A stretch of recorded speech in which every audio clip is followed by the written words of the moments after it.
Hello दोस्तों, स्वागत है एक बार फिर से आपका मेरे चैनल पे लीगल न्यूज़ 127 पे। दोस्तों, आज की वीडियो में मैं बात करूंगी कि पत्नी का झूठ आप कैसे पकड़े। आप पत्नी ने आप पे झूठे केसेस कर दिए, मेंटेनेंस की डिमांड कर रही है, झूठे केसों में आपको आपकी फैमिली को फंसा रही है। अब बहुत लोग क्या करते हैं, 340 सीआरपीसी इनिशिएट करते हैं, मतलब 340 की एप्लीकेशन लगाते हैं या 379 जो बीएनएस उसके थ्रू। फिर जवाब ये आता है कि नहीं, इस लगाने से कोई फ़ायदा नहीं है, कोई कार्रवाई नहीं होती, कुछ नहीं होता। तो आज की वीडियो में मैं ये बताऊँगी क्यों नहीं होता है, किस स्टेज पे करना चाहिए आपको 340 और प्रॉब्लम कहाँ शुरू होती है, किस लिए नहीं होता है। तो कहीं न कहीं गलती आपकी ही होती है। तो एंड तक बने रहिएगा और चैनल पे नए जुड़े हैं तो चैनल को लाइक करिए, ज़्यादा लोगों तक शेयर करिए, जैसे आपको हेल्प मिलती है मेरी वीडियो से वैसे और लोगों को मिले। और बेल आइकन दबाइए ताकि टाइम टाइम से आपको मेरी वीडियो की नोटिफिकेशन सबसे पहले मिलती रहे। और अगर आप फेसबुक, इंस्टाग्राम और लाइक है तो वहाँ पे भी मेरा पेज लीगल न्यूज़ 127 के नाम से फॉलो करो। तो देखो होता क्या है, अक्सर यही सुनने को आता है कि हमने 340 सीआरपीसी लगाई फाइल या फिर 379 बीएनएस न्यू एप्लीकेशन के थ्रू, बट कोर्ट नहीं सुनता, एप्लीकेशन नहीं देखता, कोई रिस्पॉन्स नहीं आता, क्योंकि कहा जाता है कि भाई पत्नी ने अगर झूठा केसेस कर दिया है मेंटेनेंस लेने के लिए या सबक सिखाने के लिए, एक्स वाई जेड कोई भी रीज़न है, तो हमारी ये चीज़ें नहीं सुनी जाती है। तो क्यों नहीं सुनी जाती, प्रॉब्लम एक्चुअली है कहाँ। तो देखो प्रॉब्लम है जो ना, वो आपकी ड्राफ्टिंग में नहीं है। प्रॉब्लम देखो, वो 340 इनिशिएट कब करना चाहिए और कब होती है। वो मेन जो पॉइंट होते हैं वो एक्चुअली है क्या, जब 340 को आपको करना चाहिए या 379 बीएनएस को। तो वो आपको पहले समझना पड़ेगा, क्योंकि जब तक आपको लॉ की जानकारी नहीं होगी, कानून की जानकारी प्रॉपर नहीं होगी, तो कैसे कर पाएंगे आप। और वही मैं अपने चैनल के माध्यम से आप लोगों को शेयर करती रहती हूँ कि जो भी क्या नई टेक्निक है, क्या लाइक जो लीगली तरीके होते हैं कानून के दायरे में रह के। देखो कानून किसी एक पक्षी तो है नहीं, कानून हर एक इंसान के साथ है जिसके साथ गलत हो रहा है उसको न्याय दिलाता है। बट आपको क्या करना है, एंड तक लड़ना है। तो होता क्या है, जब भी आप 340 अब बात करते हैं तो एप्लीकेशन डालते हैं। जब पत्नी ने मेंटेनेंस की डिमांड करी, मेंटेनेंस का केस किया, ठीक है, तो इनकम एफिडेविट जब होता है, मैं हमेशा बोलती हूँ जब भी इनकम एफिडेविट आपको भी बोला जाता है कि आप दो, तो आप पहले ना डायरेक्ट देने से पहले आप ये देखो जो पत्नी ने इनकम एफिडेविट दिया है उसमें उसने सारी इन्फॉर्मेशन दी है या नहीं दी है, या कुछ चीज़ें हाइड कर रही है।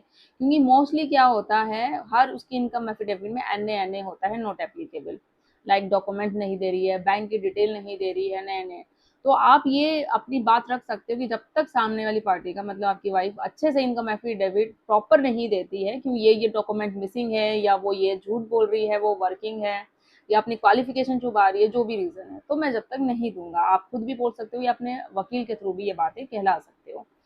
तो ये चीज़ें हो गई। अब देखो मोस्टली क्या होता है, जब आपने फाइल करी तो यही चीज़ें होती है कि जज साहब या कोर्ट आपकी एप्लीकेशन को नहीं देखते, क्योंकि वो छोटे मोटे अगर आप लाइक पॉइंट बोल रहे हो इस वजह से आके भाई पत्नी ने मेरी झूठ बोला।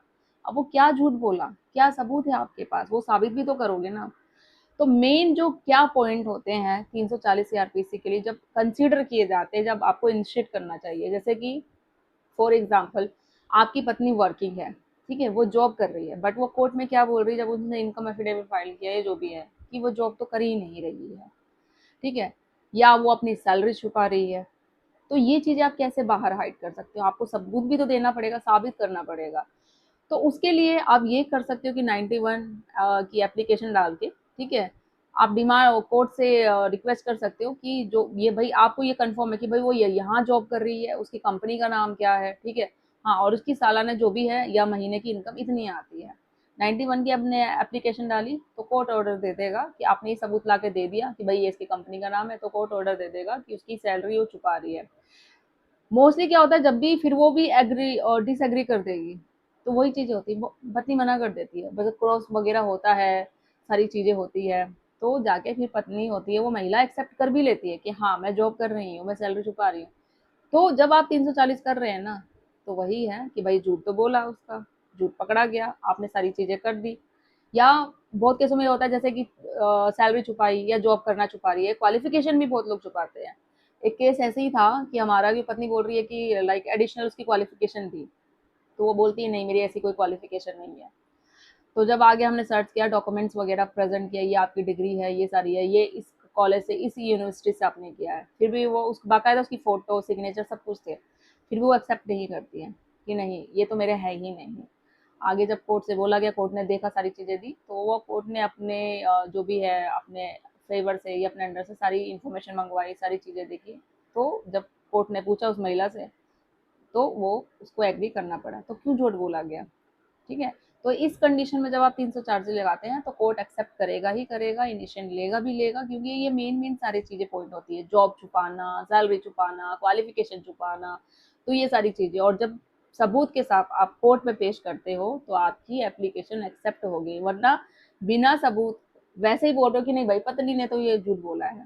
ये दो चीज बताए। तीसरा ये है कि जैसे वो झूठे आरोप लगा रही है, आप झूठे केसेस कर रही है, 498 का कर रही है, डीवी का, बट कोई सबूत नहीं है आपके पास, और आपने वो लिया कि भाई ये तो झूठ बोल रही है, ये देखो, बल्कि इसने हमारे साथ क्रूरल्टी करी है, हमने इसके साथ नहीं करी है, मेरे पास ये वीडियो है, ये फोटोज है, ये सबूत है, ये विटनेस है, जो सारी चीजें हैं। और पत्नी ये भी यहाँ तक भी वो करती है कि क्या करती है, जब वो केस कर रही है आप पे झूठे 498 या डीवी का, तो झूठे विटनेस ला के भी खड़ा कर देगी, झूठे जो गवाह होते हैं ला के खड़ा कर देगी, और वो आपको पता है झूठे हैं, तो आप आ जाके क्रॉस वगैरह में आप क्वेश्चन पुटअप कर सकते हो, फिर वो सबूत ला सकते हो, तो उसके अगेंस्ट भी आप फिर 340 के जो एप्लीकेशन या 379 की आप लगा सकते हो।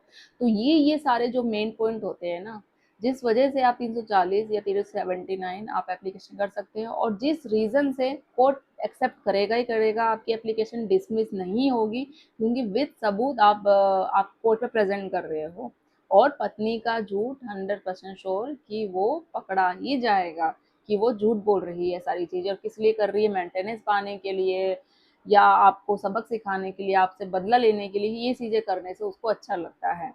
ठीक है। और वाक और होता क्या एक्चुअली कि वो करने से वो आपको सबक नहीं सिखा रही, आपके घर वालों को नहीं सिखा रही, एक्चुअली उसकी भी लाइफ खराब हो रही है, जिंदगी उसकी भी खराब हो रही है। और अगर बच्चा है तो बच्चा तो सफर कर रहा है, और जब तक उसको रियलाइज होगा तो जब तक तो बहुत देर हो चुकी होती है।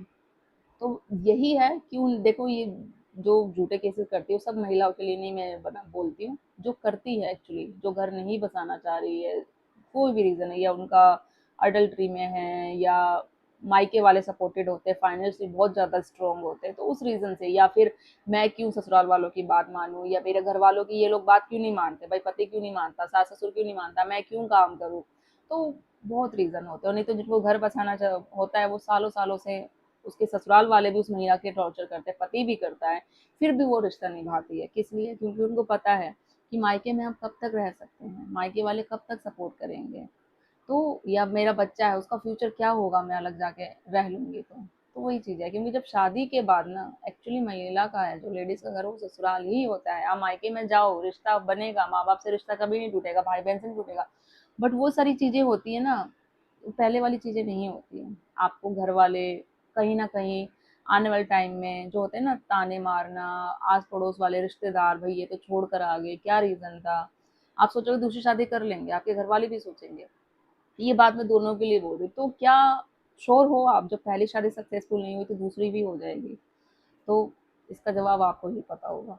सो आई होप, जो मेरा मेन वीडियो इस बनाने का कंसेप्ट था, कि बहुत लोग बोलते हैं कि नहीं काम होता है, बट आप तरीके से करोगे तो, और जो मेन मेन कारण कब एप्लीकेशन एक्सेप्ट होती है, कब डिसमिस होती है, वो चीज़ें भी मैंने बता दिया है। फिर भी इससे रिलेटेड कोई पॉइंट हो आपके, कुछ हो लाइक कहना चाहते हैं, तो आप कमेंट कर सकते हैं, और प्रॉपर लीगल एडवाइस के लिए आप कॉल पे बात कर सकते हैं मुझसे अपना लेके। तो ज़्यादा लोगों तक शेयर करिए, सब्सक्राइब करिए।